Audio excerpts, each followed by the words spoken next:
Ok, ahora sí.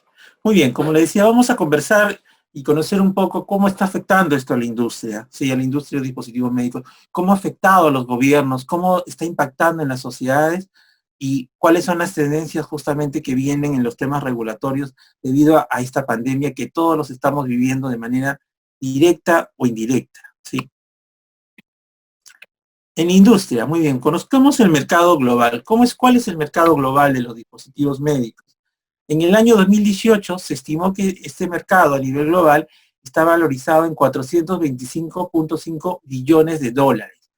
Y eso es de 2018. Y al 2025 se estima que esto va a crecer en unos 612.7 billones de dólares. Realmente es un mercado grande, es un mercado muy interesante, en el cual el mayor porcentaje es de los reactivos de diagnóstico in vitro. Tenemos otro gran grupo también relacionado a dispositivos cardiovasculares, tenemos otro grupo también relacionado a dispositivos de imágenes y los dispositivos de ortopedia, ¿no? Estos son los segmentos que conforman este mercado. Bueno, en el 18 estaba en 425, hoy debemos estar ya cerca de los 500, ¿sí?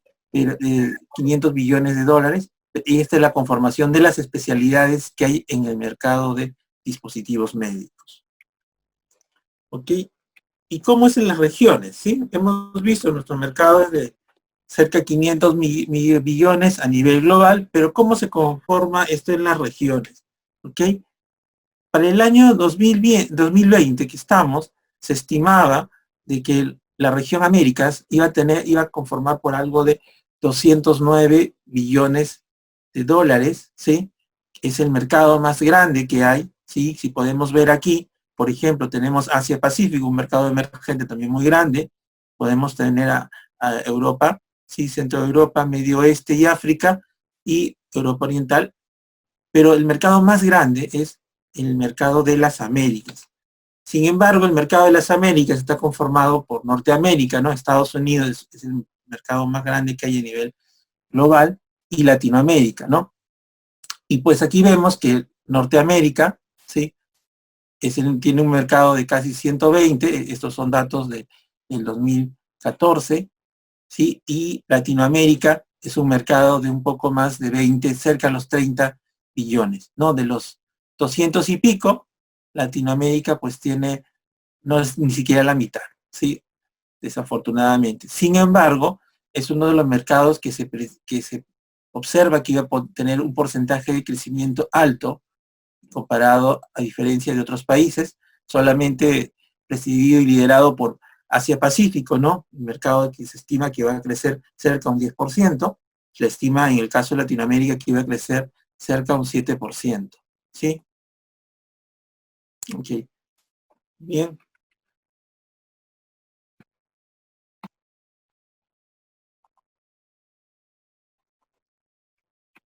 Ok, avanzo. Muy bien.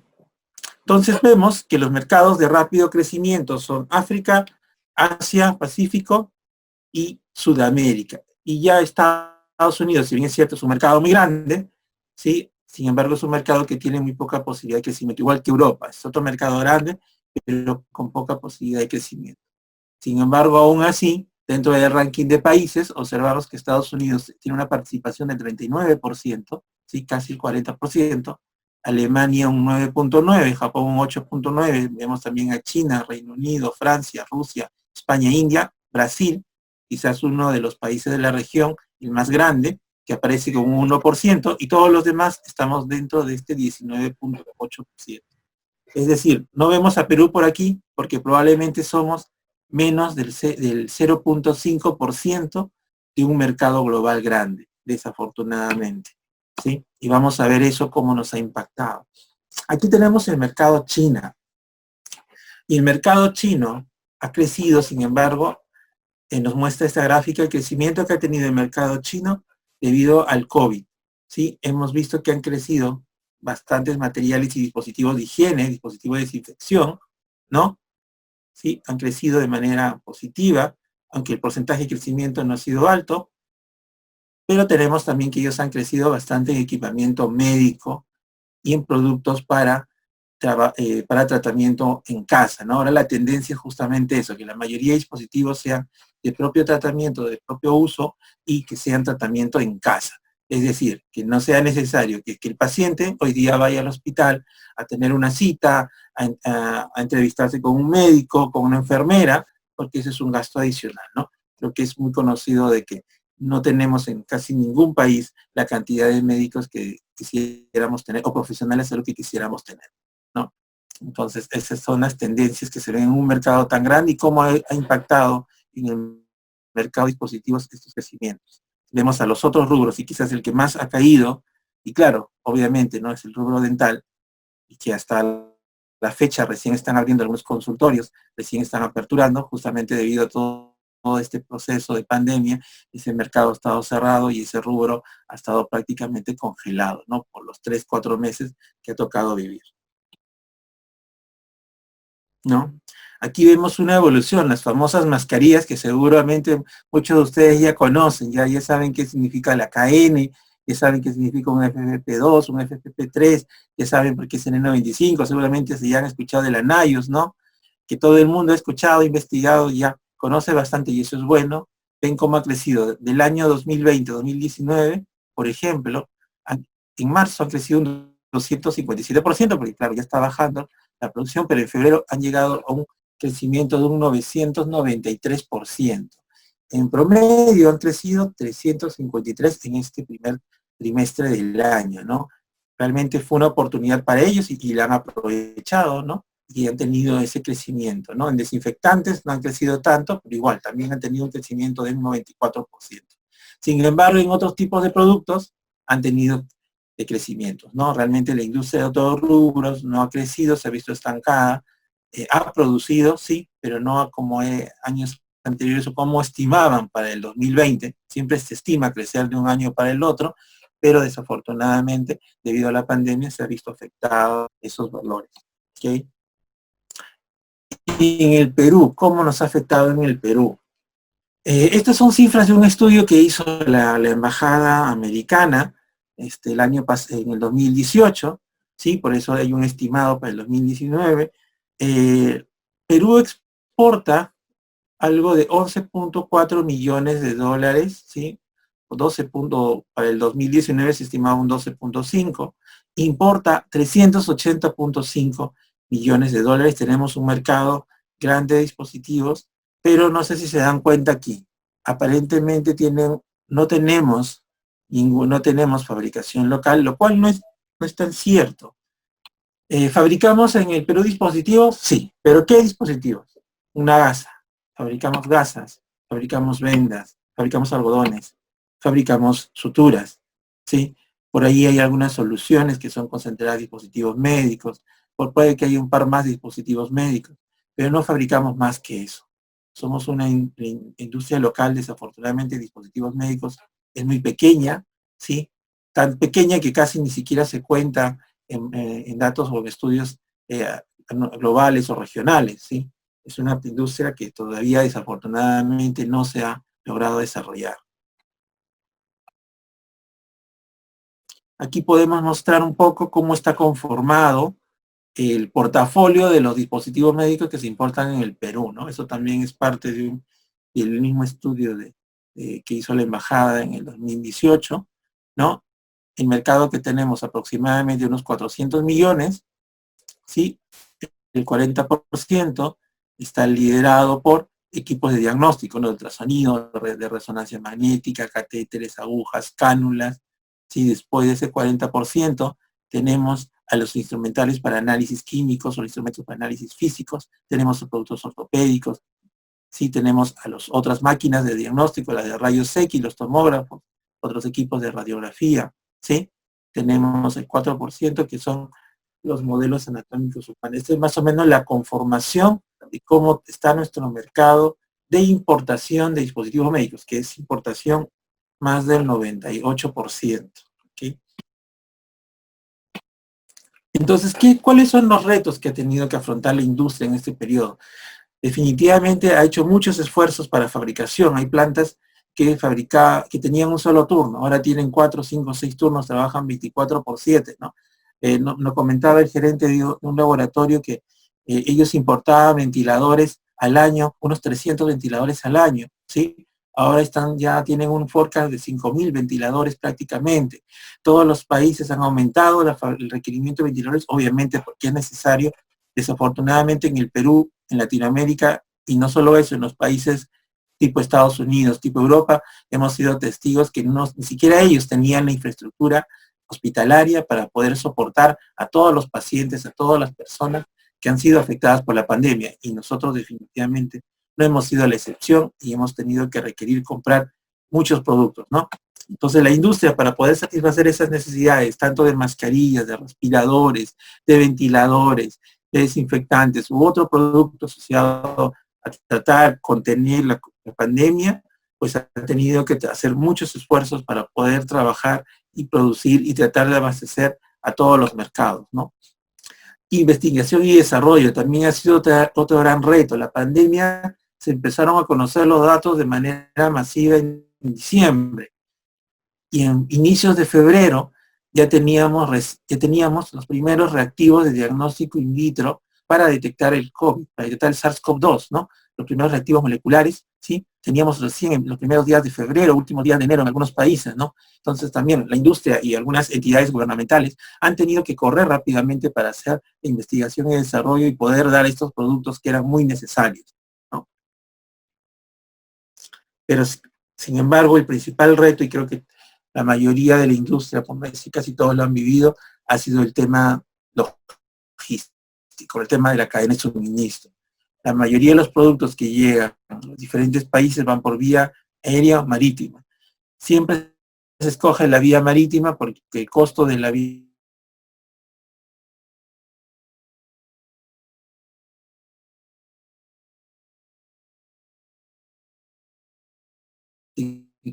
va a haber vuelos internacionales.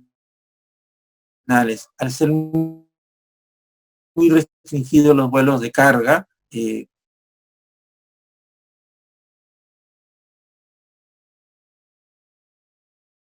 ¿cuánto crees que tu negocio va a seguir siendo impactado debido al COVID, ¿no?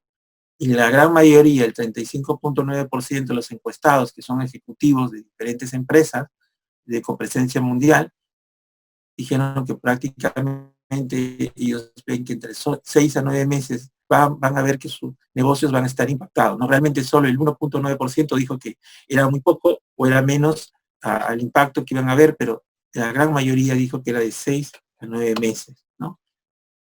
¿Y han sentido impactados sus negocios? Sí, definitivamente el 72.5% dijo que fue impactado negativamente. Sin embargo, tenemos un 14.2% que dice que no han sentido el impacto y un 13.3% que ha sentido un impacto positivo, ¿no? De todas maneras, a pesar que la industria ha tenido que trabajar más de lo adecuado, ha tenido que establecer más turnos para poder satisfacer la demanda global, igual no en el del 100% de la industria hay un gran porcentaje de productos que no se han podido comprar, que no han salido procesos de compra, por lo tanto ven sus negocios impactados, ¿no? Quizás del grupo del segmento que solamente atiende los productos de la demanda para el COVID, probablemente ellos sí son los que están dentro de este 13%, ¿no? ¿De qué manera creen que el COVID está impactando en sus operaciones, ¿no? Está impactando en la venta, sí, definitivamente. Algo que vamos a ver, que vamos a comentarles más adelante, es el hecho que, por ejemplo, si bien es cierto, las autoridades han tenido una buena respuesta, sin embargo, esa respuesta de las autoridades también ha llevado a que haya productos que no se han priorizado. Entonces hay productos que no se han priorizado y que esos productos que no se priorizan probablemente no van a poder ser lanzados el próximo año como se estimaban, por lo tanto la industria ve que su lanzamiento de nuevos productos no va a ser efectivo, por lo tanto ven impactado en su venta actual, ¿no? Otros ven problemas financieros, sí, en algunos países ha cambiado bastante el tipo de cambio, el euro y el dólar en algunos países está impactando a las empresas, entonces también ven esos problemas crediticios, flujo de caja, el cliente no tiene para pagar, ¿sí? O el Estado tiene para comprar, pero luego el problema es el retorno, el pago, entonces hay varios problemas financieros y los problemas de suministro también, ¿no? Lo que le decía hace un momento, al cerrarse los aeropuertos, los vuelos de carga han sido muy complicados, tan complicados como casi hasta un transporte marítimo, ¿no? Esos son los principales problemas que se ha visto en esta encuesta que hicieron para la industria. Entonces, ¿y cómo ha impactado esto a los gobiernos, no?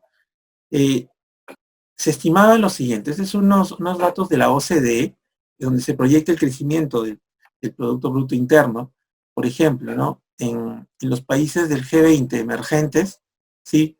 Se veía que probablemente iban a tener un crecimiento, en el 2019 tuvieron un crecimiento un poco por encima del 4%. Se estimaba que para este año iban a tener un crecimiento un poquito por encima del 4.5%. Sin embargo, aquí en marzo se hicieron unas proyecciones que al final del 2020 van a cerrar por debajo del 4%, ¿no? Claro, ellos cierran en positivo porque son parte de los G20, ¿no? Y mira, China, que iba a tener un crecimiento por encima del 6, se estima que va a llegar a tener un crecimiento por debajo del 5. Claro, no les impacta tanto porque ha habido de todas maneras mucho movimiento de ellos de parte de suministro de productos, ¿no? Hemos visto, ¿no? 900% prácticamente aumentó en febrero, ¿no? Entonces, no les impacta, pero igual está bajando un ítem, ¿no? En el mundo el crecimiento que iba a llegar cerca al 3, está bajando, ¿no? A casi el 2.5%, ¿no? Estos son cómo está impactando la pandemia a nivel global en las economías. Adicionalmente, ¿qué es lo que han tenido que hacer los gobiernos, no? Por ejemplo, ¿no? Estados Unidos, casi un 6.5% del presupuesto que ellos tienen para el COVID ha tenido que ser dinero directo que han tenido que colocar, ¿sí? A diferencia del azul, que es un cerca de un 1%, que viene de medidas tributarias en las cuales hay tributaciones y beneficios sociales que se han entregado y tributaciones que se han aplazado, ¿no? Algo muy similar que hemos tenido aquí, ¿no? Y lo vamos a ver, el Estado también ha soltado más presupuesto, ha dado más presupuesto que serían las barras naranjas, y también lo que ha hecho es a liberar ciertos servicios, beneficios sociales, ¿no? Como la AFP, como la CTS, ¿no? O impuestos que lo van a postergar para el siguiente año, ¿no? O bueno, no siguiente año, han postergado varios meses los impuestos, el impuesto a la renta, por ejemplo, ¿no? Entonces aquí vemos que hay varios países que han tenido que hacer esta apuesta, han tenido que aumentar su presupuesto fiscal, ¿no? Alemania, por ejemplo, ¿no? Cerca del 3.5%, ¿no? Gran Bretaña, Reino Unido, ¿no? Poco más de 2%, quizás Estados Unidos es el que más está apostando porque hoy en día es el que lidera, desafortunadamente, con la mayor cantidad de población contagiada, ¿no? ¿Y cómo hemos estado en Perú? Nosotros iniciábamos el año, yo les cuento un poco, estoy llevando un MBA en salud, ¿sí? Inicié el año pasado, termino aquí ahora en noviembre, y justamente iniciamos nuestra primera clase en enero con cobertura universal en salud, hablando de las cifras prometedoras que iba a tener este año en salud, ¿no? Vemos que para el año 2020 se vio un crecimiento del 5.5% en el presupuesto general, ¿sí? En el tema de salud, cómo han estado los años anteriores, 150, 160, 169, vimos, este es el año en donde el Estado tiene dinero para apostar en salud, entonces es el año donde deberíamos fortalecer y asegurar el acceso universal, ¿no? Entonces, todo este presupuesto, y justamente veíamos, ¿no? Este es el presupuesto total, ¿sí? Presupuesto total del Estado.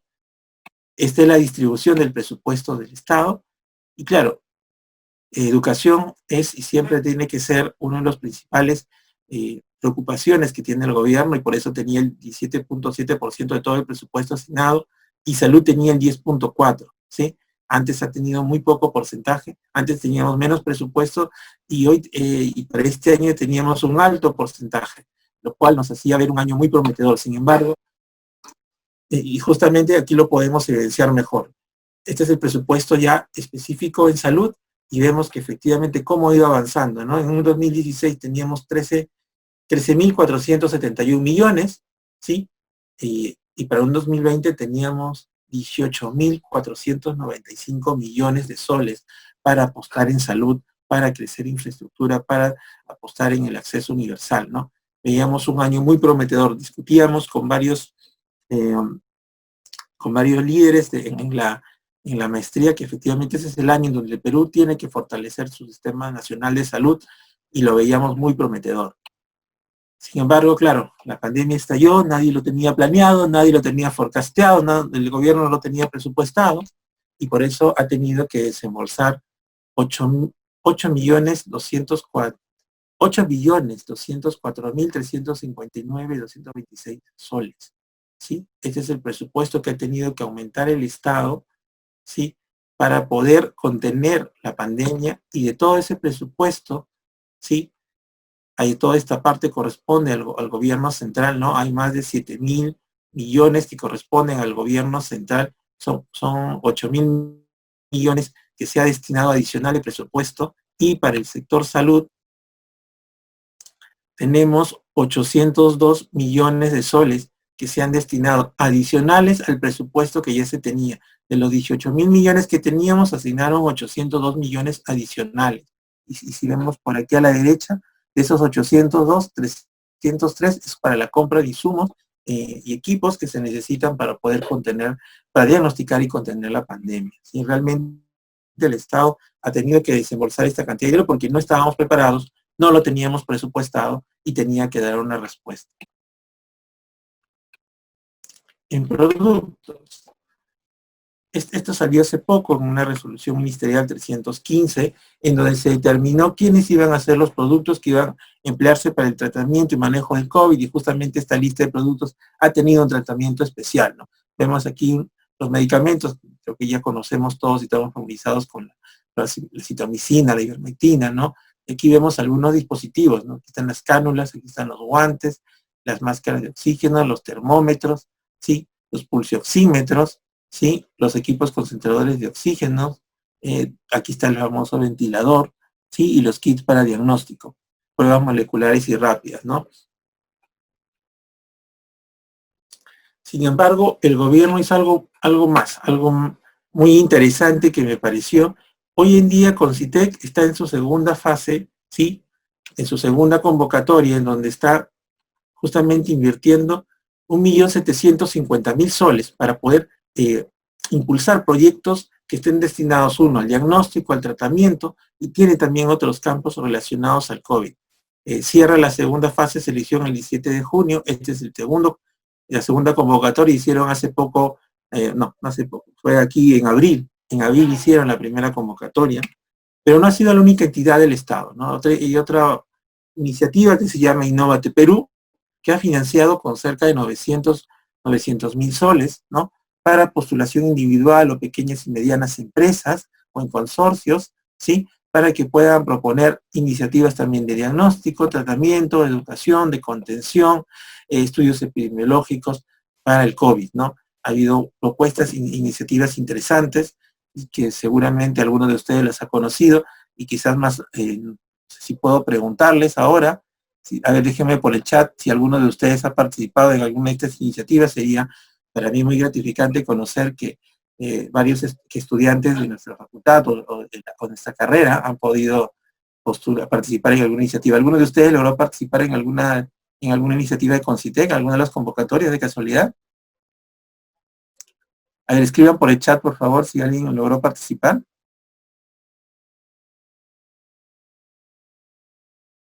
¿No? ¿No participaron? Pero, ¿habían escuchado de las iniciativas? Por lo menos díganme que sí escucharon. O escríbanme que no han escuchado, o tal vez no me están escuchando a mí.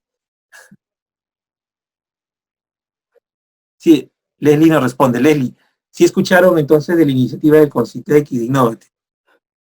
O de una de ellas, por lo menos.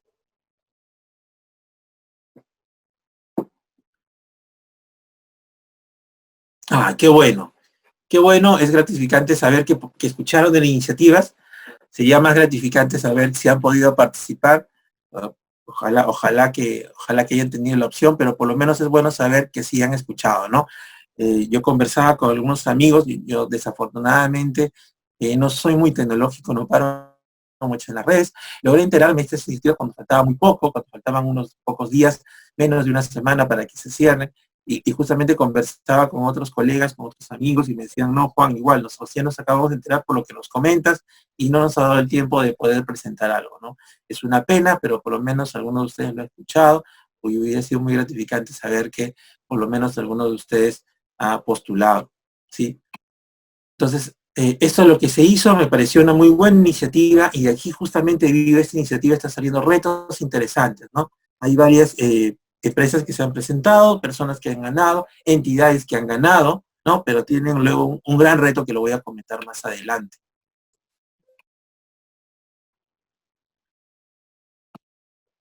Ok, ¿qué también se hizo a niveles gubernamentales? Por ejemplo, la Organización Panamericana de Salud, que siempre contribuye con información, con orientación, asesoría, capacitación y a veces con fondos, ¿no? Por ejemplo, en este tema de dispositivos médicos, generó un listado de dispositivos que deben ser tomados como referencia para que puedan ser usados en la pandemia. Es más, definió qué tipo de especificaciones mínimas deberían cumplir esos dispositivos para que cumplan seguridad y eficacia, ¿no? También determinó qué pruebas reactivas o qué empresas son las que han calificado con ellos para que puedan ser en primera instancia usados por los gobiernos para que puedan comprar a ellos, ¿no?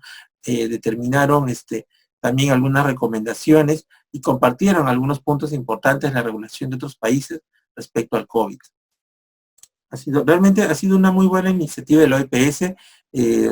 Yo participo en un comité técnico de normalización, que lo vamos a ver también más adelante, y justamente fueron de referencia algunas de sus especificaciones, y yo sé que para algunos otros también les ha servido para poder conocer qué especificaciones mínimas deben tener, ¿no? Aquí hay especificaciones, por ejemplo, seguramente todo el mundo ya conoce y tiene inclusive las pantallas faciales o los protectores faciales, ¿no? Hay especificaciones de ese tipo de protectores, las básicas, pero las hay, ¿no? Hay recomendaciones de los fabricantes, por ejemplo, para pruebas rápidas y moleculares, ¿no? También están, que ellos mismos han evaluado y están recomendando, ¿no? Y nosotros también, esto justamente a nivel país, el INACAL, Instituto Nacional de Calidad, que es una institución que pertenece al Ministerio de Producción, es el órgano que se encarga de desarrollar estándares nacionales, ¿no? En estándar, cuando hablo de estándar, me refiero, por ejemplo, a una ISO 9001. La ISO 9001 es un estándar, ¿sí? Es una norma técnica, es un estándar. Entonces, el INACAL, eso desarrolla estándares de todo tipo, entre ellas de productos. Yo justo pertenezco al subcomité técnico de normalización del INACAL, subcomité de productos médicos. Y en ese subcomité antes teníamos reuniones una vez al mes. Debido a la pandemia hemos tenido reuniones todas las semanas para poder evaluar, revisar y aprobar las normas relacionadas a las mascarillas quirúrgicas, a los respiradores, a los protectores faciales, a los guantes, a los ventiladores, a la ropa, a los implementos de protección del profesional de la salud, ¿no? Hemos desarrollado todo ese tipo de normas, y lo que ha hecho el INACAL es poner a libre disposición esas normas, ¿sí? Esas normas generalmente tienen un costo, ¿sí? Uno tiene que pagar para poder acceder a ellas, o puede acceder gratuitamente a la biblioteca del INACAL, ¿no? Pero debido a la pandemia lo puso en su página web para una opción de lectura gratuita, ¿no? Opción de lectura.